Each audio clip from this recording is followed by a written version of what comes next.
聽日初賽咯喎，仲要慢步拍啊！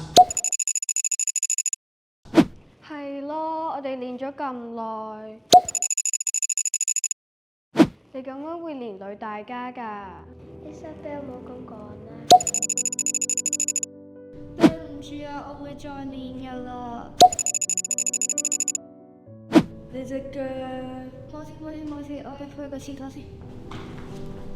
Kitty 今日好似好攰咁樣喎。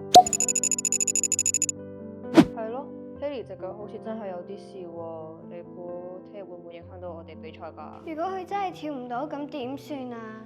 點會呢？佢一直都好俾心機㗎。我哋不如諗辦法去幫佢啊！咦，我有辦法啦，陣間你哋跟住我做啦。A few moments later. 哎呀，我隻腳好痛啊！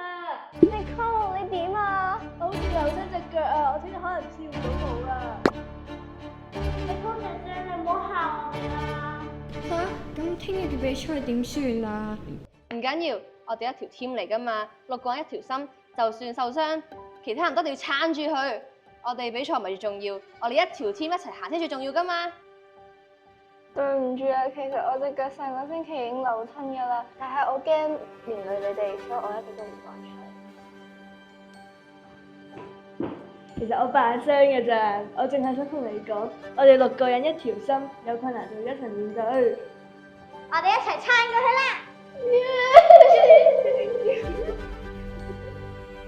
嚟，幫你按下，嚟，去幫你。冇事，幫你啦。多謝你哋啊！唔緊要，我哋嚟改動作。力鋪咧，你就幫 Haley 咧就加多啲手部動作啦，好似就得㗎啦。你哋話好唔好啊？好啊！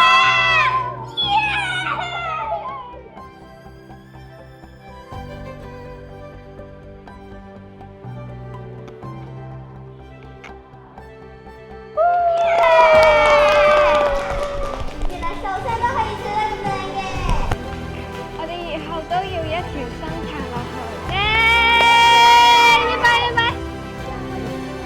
最邊，喂，